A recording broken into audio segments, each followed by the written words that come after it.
2026, St. Patrick's Day, popular holiday observance in these parts. I'm sure the audience will be depleted tonight, but this meeting is being live streamed on YouTube and Facebook. It's the regular meeting of the Avon Lake Board of Municipal Utilities. I'm John DeWanzik, and with me tonight is the rest of the board. To my left, Mr. Mondello and Mr. Rush, the Irish half of the board, and to my right, Mrs. Schnabel and Mr. Ricky. Also at the table here tonight is Chief Utilities Executive Rob Monroe. At the table in front of us, we have Chief of Utility Operations, Mr. Urinich, and we have an actual Irishman, Mr.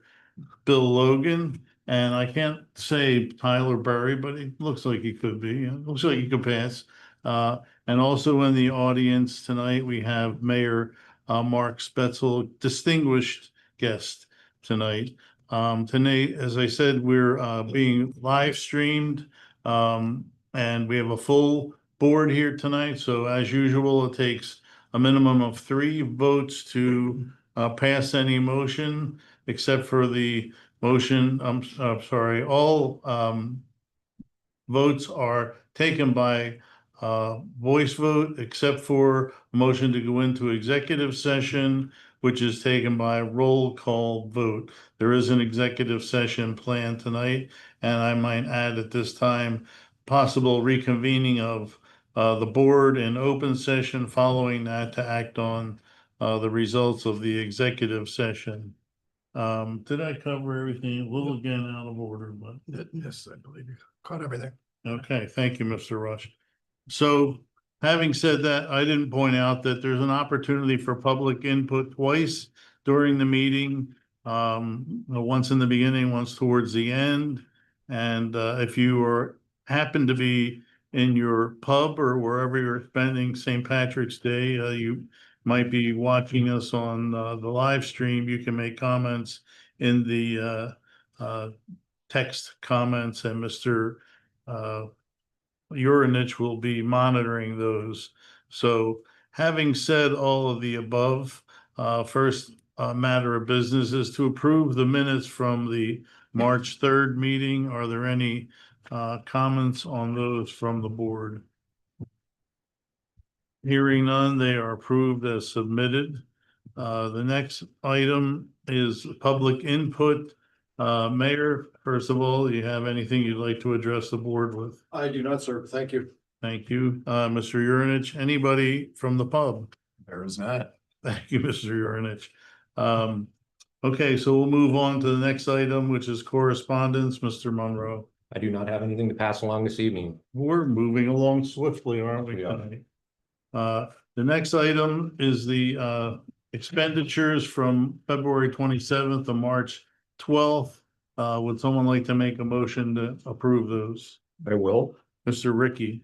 I move that the expenses for Avon Lake Regional Water dated February 27th through March 12th, 2026 be approved.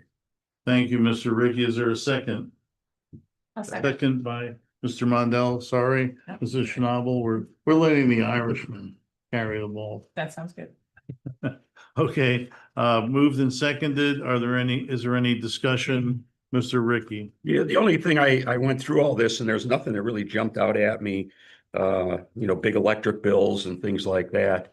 But I just asked Mr. Logan if I do see on here spread out throughout the whole thing is some incidental expenses for moving our office to the trailers and maintenance on the trailer. Should we be setting up an account for that or something specifically for that, for this project to kind of isolate those costs? I don't know. That's my only question, because it goes under building maintenance. Well, that is kind of a broad title, and this is kind of a special thing. So next year we won't have it again to use when you budget and stuff. You have to take, I mean, it's from an accounting standpoint, it's kind of an extension of this building, so we're just temporarily taking this space, so any expenses that we would have incurred here that we're incurring there, the similar expenses, there's nothing we're going to capitalize, and set up as a long-term asset or anything like that, and other than the trailers themselves, which we, as you know, we purchased, but no. the Okay, well, like I say, operating- And we'll know, we'll track it. and Okay, be I able mean, to- I didn't know if there was a better way to account for it. That's all. Just so when we do our budgets for next year, we know how much of this was a one-time cost as opposed to project cost. Thank you. That's all I have. Mr. Ricky, would you mind telling me where is that item to be found? Well, down here at the bottom of 701, last page. There's some items down here. Alarm system, I believe that's for but that's 201. There was a couple in here. Well, like Concrete work was done at the office trailers. That's up at 34. 34. Then there was something else about cutting concrete somewhere else. For the office trailers at number 45, 701, It's not some. 723, 723, but I think. third line 34. Yeah, I'm just Yeah. trying to get my head around what you're. It's on 723. Second page. Okay. Number There we 34, Westview Concrete. What that is, we had to Okay, I run, see what you're we had saying. to run conduit from the wastewater treatment plant to the trailers, and we ran fiber. And because it creates the redundant ring for all of our buildings, we encase the conduit in concrete. So yeah, that way like I'm saying, it's just kind of scattered. There's things scattered throughout the expense report for that. That's my only comment was, do we want to do it that way or put it into its own budget? That's all. Yeah, they really went, like, as Mr. Logan said, it's really an extension, because once we start construction here, for instance, our utility costs at this facility are gonna drop significantly, so paying whatever utilities we have over there, primarily electric. There will be some one-time costs like the concrete, that's that thing, but That's the normal operating expenses, that's what should happen is we'll incur more over there, but less over here. So that was my only comment. Thank you, Mr. Ricky. Mrs. Schnabel, you seem like you have a lot of circles drawn on. Well, it's all the stuff he's talking, the concrete fiber cable thing, and then, is the equipment access control system, is that part of that too? Yeah. Yeah, the security cameras, Yep. the access control for the doors. Yep, so no, I had all those things circled, kind of like looking at them, yeah. I also had circled the dump truck parts and repairs that appears twice, like line item 21 on Fund 722. And it looks like we spent quite a bit of money on the dump, and I'm not familiar with the dump truck. I mean, we lease so many vehicles, but obviously it's probably not a lease. These are our large trucks. Mr. Yurnich will speak to that. It was the 1999 and 2004 dumps. One had a cracked frame and one needed, Oh, so it's two separate, It was two two separate separate trucks. bills, two separate trucks. Correct. I gotcha. Okay. And those are the vehicles in the fleet that are going to be replaced next. Okay, yeah. That was 2004 was the one that was built especially at the Ford plant over here. And well, I'm sorry to hear about the cracked frame. I hope it wasn't a serious accident, but No, it's not a small job on that truck. No. That's it. Okay, gentlemen, anything from this end? Nope. I don't have anything, so we'll close discussion. All in favor of the motion, say aye. Aye. Motion passed. Okay, let's move on to step increases. I believe this is Mr. Urinich. Yeah. thank you, Mr. Chairman. Per the collective bargaining agreement, all of the employees that are not maxed out on the wage scale, they will receive their annual step increases. For the first 4 steps, it's automatic. After that, it's based off of their supervisor's recommendation. And those will take effect April 1st. I can go through and just read those. Okay. Brandon Bennett, operator at the water filtration plant, will be moving from step 4 to step 5. Brandon Brown, Senior Operator at the Water Filtration Plant, Step 4 to Step 5. Justin Conrad, Infrastructure Technician, Step 3 to Step 4. Maggie Howell, Customer Service Representative, Step 2 to Step 3. Sean Hutcherson, Line Maintenance Technician, Step 3 to Step 4. Emily Lenz, Lab Analyst, Step 5 to Step 6. Robin Leopold, Lab Chief Analyst, Step 4 to Step 5. Jeffrey Lopez, Operator, Water Reclamation Facility, Step 5 to Step 6. Tisa Lutz, Customer Service Rep, Step 3 to Step 4. Tyler McCreevy, Line Maintenance Technician, Step 1 to Step 2. Shannon Plum, Line Maintenance Technician, Step 5 to Step 6. And Adam Schultz, Line Maintenance Technician, Step 3 to Step 4. Thank you, Mr. Urinich. May I ask, we have a couple of people with the title of operator. Can you let the board know what level their license is? So Brandon Bennett currently holds a step two operator's license at the water plant. Brandon Brown has a class 3 license at the water plant. Let's see, Jeff Lopez, I believe, is a class 3 at the wastewater facility. And I believe Shannon also has, Shannon has distribution and collection licenses. yeah, class 2. Class 2 in both of those. Good bench strength. So good. All right, so this is part of normal career progress. Yet we congratulate each one of the employees for staying with us and doing a good job. All right. Now it's time for supplemental budget appropriation. And Mr. Logan, would you like to take it from here? This is just for the one purchase of the property at 720 Moore Road. We did not include that in our original budget. So we need to appropriate the funds. We're splitting them evenly between fund number 701, Water Filtration Plant Fund, and fund number 723, the Water Distribution Fund. I believe the purchase price is around $2,434,000, plus there's usually some closing costs. We feel like $2,005,000 should cover it, so it's $1,250,000 increase in appropriations for Fund 701 and $1,250,000 increase in appropriations for Fund number 723. Thank you, Mr. Logan. Mr. Monroe, would you care to elaborate on the purpose of the property acquisition? Yes, so the board did approve this purchase. Actually has gone, this purchase agreement has gone to council, had first reading last week. They will have second reading next Monday, March 23rd. We've asked if they could consider it for passage on second reading so that we can move forward with our due diligence period. This is 720 Moore Road is a 75-acre parcel that we purchased. Our immediate need, public benefit, is for our ETL improvement project. And when we looked at this property for easement, we had some back and forth with the current property owner, but we also realized that there's much more public benefit in the future that can happen at this parcel.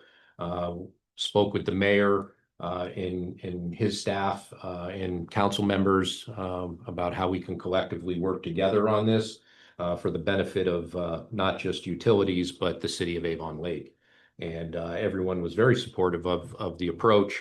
So while we don't have specific plans, the goal would be to get this, once we're done with our project, we're able to get this property developed.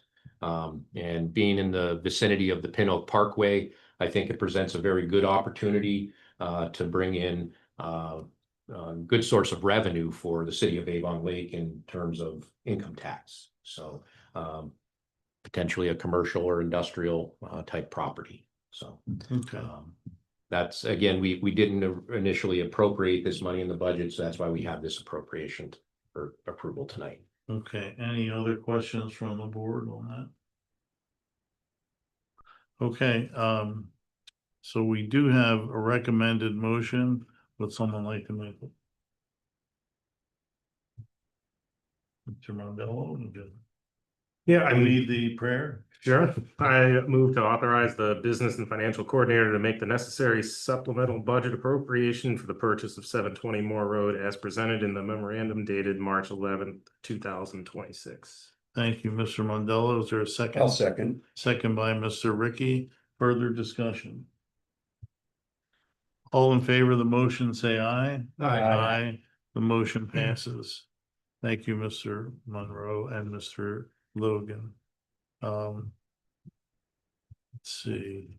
Next item is project updates. Mr. Urinich Show and Tell begins now.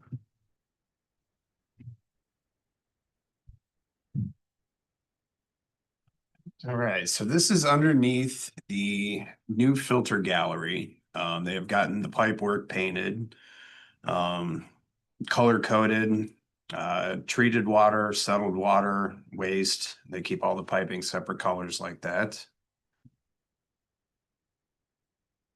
This galvanized structural steel there, or is it just painted? Yeah, just painted.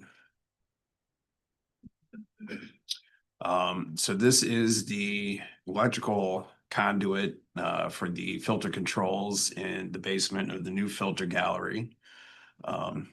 This one is a little more ready to be approved by Mr. Komevsky. The bends are much more uniform than I think some of the ones we saw previously. That's very nice work. It looks attractive.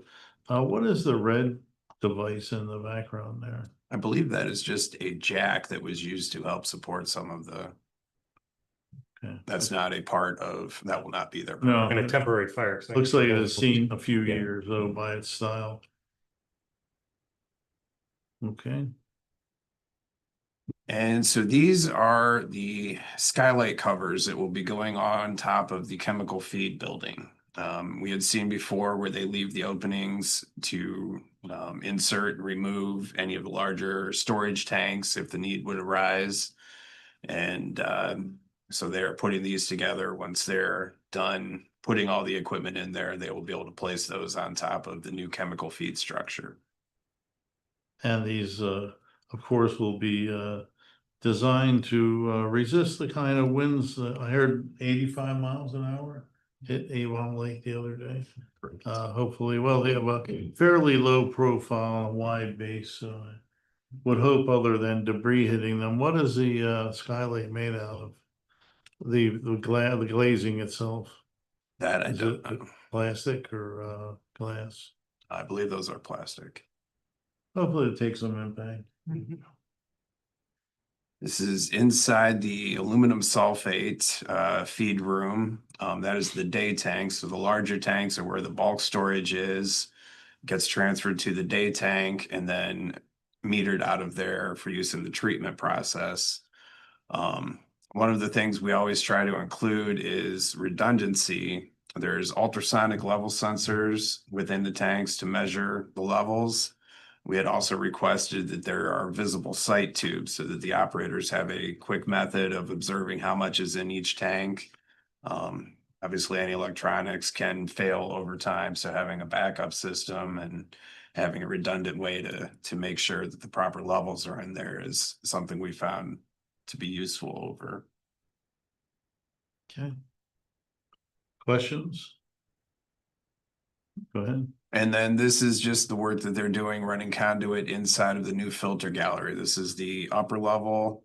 In the background is where the filter media will be placed, and those will obviously be filled with water in the future, but they're working on all the electrical conduits for the controls in that room. Any more? I think so. Any questions on the water plant? On schedule, still feel good about the schedule right now? We're working out when the substantial completion date will be. Looking like August, September is likely. Good. Still, that was our target originally, so that's still good. All right. Moving on, the Tech Wind project, we have the valves, those are being installed, the ones that had some damage during the freeze event earlier. So we should be restarting that system this week. For the water bundle project, Underground Utilities Inc. is currently transferring services from the old main to the new main on Orchard Park. Did a couple, yeah. And they're also working on installation of the new water main on Armor. As of last Friday, KMU has completed about 185 of the 419 indoor meter relocations. Thank you, Mr. Urinich. Any questions from the group? Mr. Urinich, I would like to question, do we abandon the old water main in place? Yep. How is it signified to future excavators that that's not an active water main, so they are allowed to dig through it? I mean, I hate for them to make a mistake, you know. I mean, we keep a detailed GIS inventory. I'm not sure there's any specific markings on those, but But you would say that's a fairly common practice, Mr. Monroe, to It is. abandon in place? Mhm. Yeah, it is. It one of the main reasons abandoned in place is it doesn't require us to do the way we do our projects, and we specify it doesn't require us to do a temporary water line. So it saves us a significant amount of money on the project because the contractor doesn't have to install that. So all the services can stay in service while the new main is laid, and then they go back and do the switchovers. But it would be if someone came across that in excavation, it would be no different for them. It gets located, but it's marked as an abandoned. Would be marked as an abandoned water main. Nothing, so you don't expose it at all, just leave it there and remove the connections. Correct. I believe we did, Mr. Urinich, put in temporary water line on some of the streets between Electric and Redwood. If I'm not mistaken, I can't remember names of the streets. But was, I believe, before I had started here, but I know they had Oh, done was that it? in the past. It was, and it still remains a line item in our bids. yeah, So we get a bid price if for some reason we do need it. But we don't. It's an item that we non-perform. And again, we used to have to keep that inventory of that. I believe it was like a 2-inch. 2-inch. A 2-inch plastic water main, and we'd have several hundred feet of it spooled up Mhm. and stored. And as we know, we want to keep that disinfected as best as Right. possible, and that's a challenge when it sits for maybe years on end in between projects. So again, it's worked out real well. Something that under Mr. Gadar that we got away from, but we still keep it as a line item in our bids. okay, thank you. Any other questions for Mr. Urinich? Thank you, Mr. Urinich. It's now time for the CUE report, Mr. Monroe. Thank you, Mr. Chairman. Just a couple of items. Last week on March 12th, Thursday, I attended the One Lorain County annual meeting. One Lorain County is an economic development organization that works with all of the local partners in Lorain County. We had a table there. Mr. Urinich, Mr. Logan, Mr. Gibney attended that with me, as well as Mayor Spetzel and Community and Economic Development Director Ted Esborn. It was well attended, very good topics, very good representation from our partners at Team NEO, and one of the main discussions that everyone wants to talk about is the role that our utilities plays in that economic development. So it is promising. We had some very nice presentations, and it was a good event for us to attend. Okay. The only other item I have is just a reminder, our administration building expansion is out to bid. We have tomorrow a mandatory pre-bid meeting here for any potential bidders. and bid opening is scheduled for March 31st. There are 5 Tuesdays in the month of March, so we will have a couple week break before our next meeting on April 7th.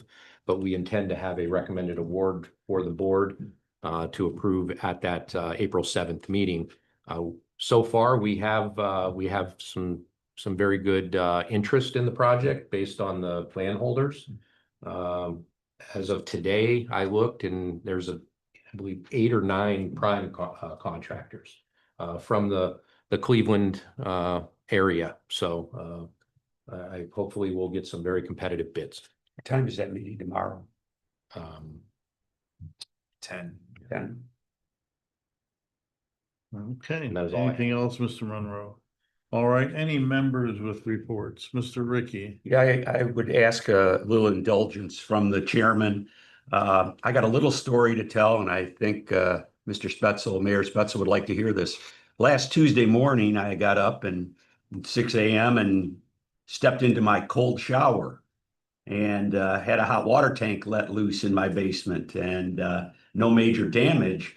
But the part of the story that's kind of interesting is about 9:30 on Tuesday morning, I get a call from customer service telling me there's been an anomaly at my house from the water The side. guy lives there. There's been an anomaly that something's going on because the new water meter that has been installed at my house notified customer service So smart meter. and smart meter, and they actually called me to tell me something's going on, something happened at your house this morning. And I just think it's important that these 450 people that were changing water meters on from inside to outside realize that this is the service and the technology that we really haven't advertised it because not everybody's on this system yet.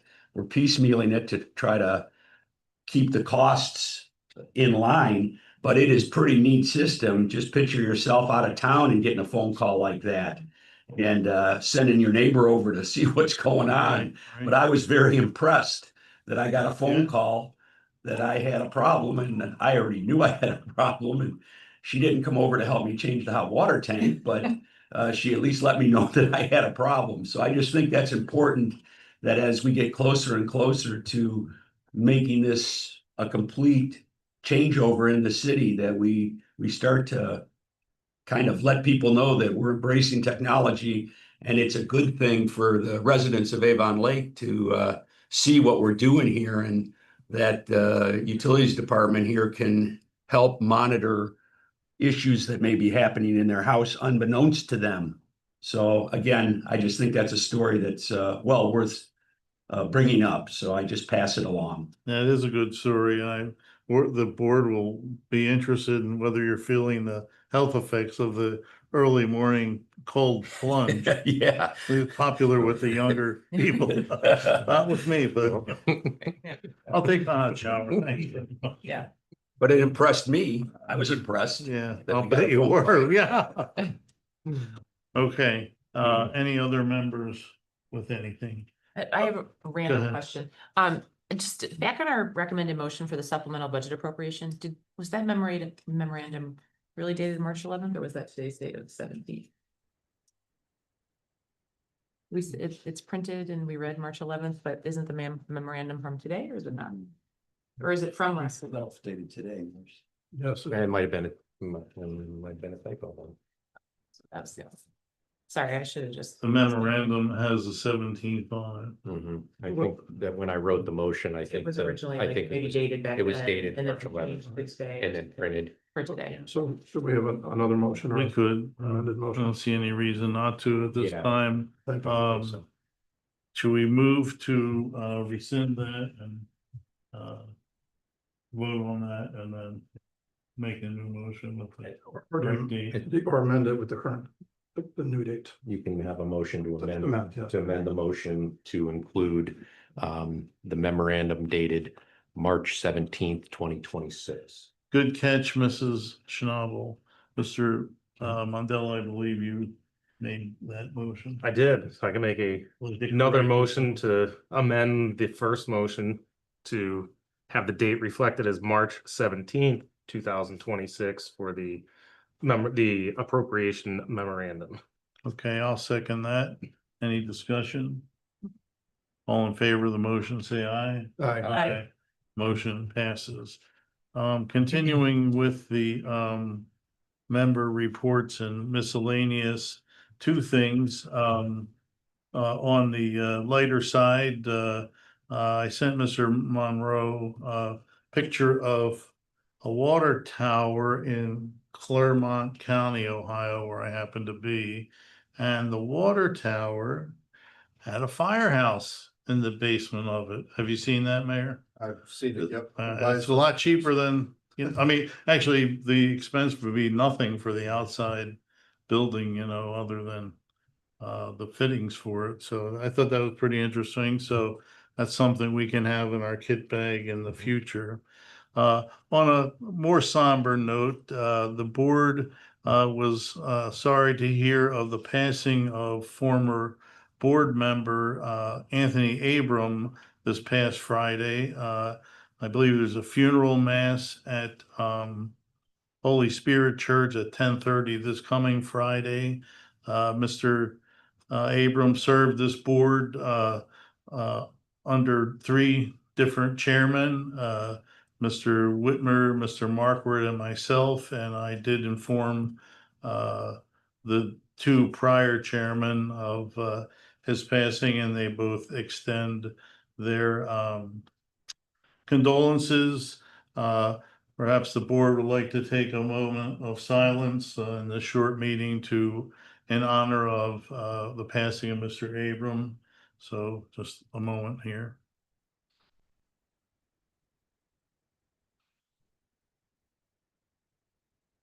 Okay. Rest in peace, Mr. Abram. Your service was appreciated. Okay, next item is public input. Mr. Urinich, anything? Mr. Mayor, anything? Just real quick. No questions or anything, but I want to thank the board and Mr. Monroe and his staff for the just quality interaction and cooperation that we have working together. It's been tremendous, and we look forward to that continuing. That's all I want to say. We thank you for Thank you. everything you do, Mr. Mayor. All right, anything else? Mr. Urinich, you said nothing from out there, it's way out there. Okay, now we have a requested motion for an executive session. Can we please have the motion, Mr. Rush? Yes.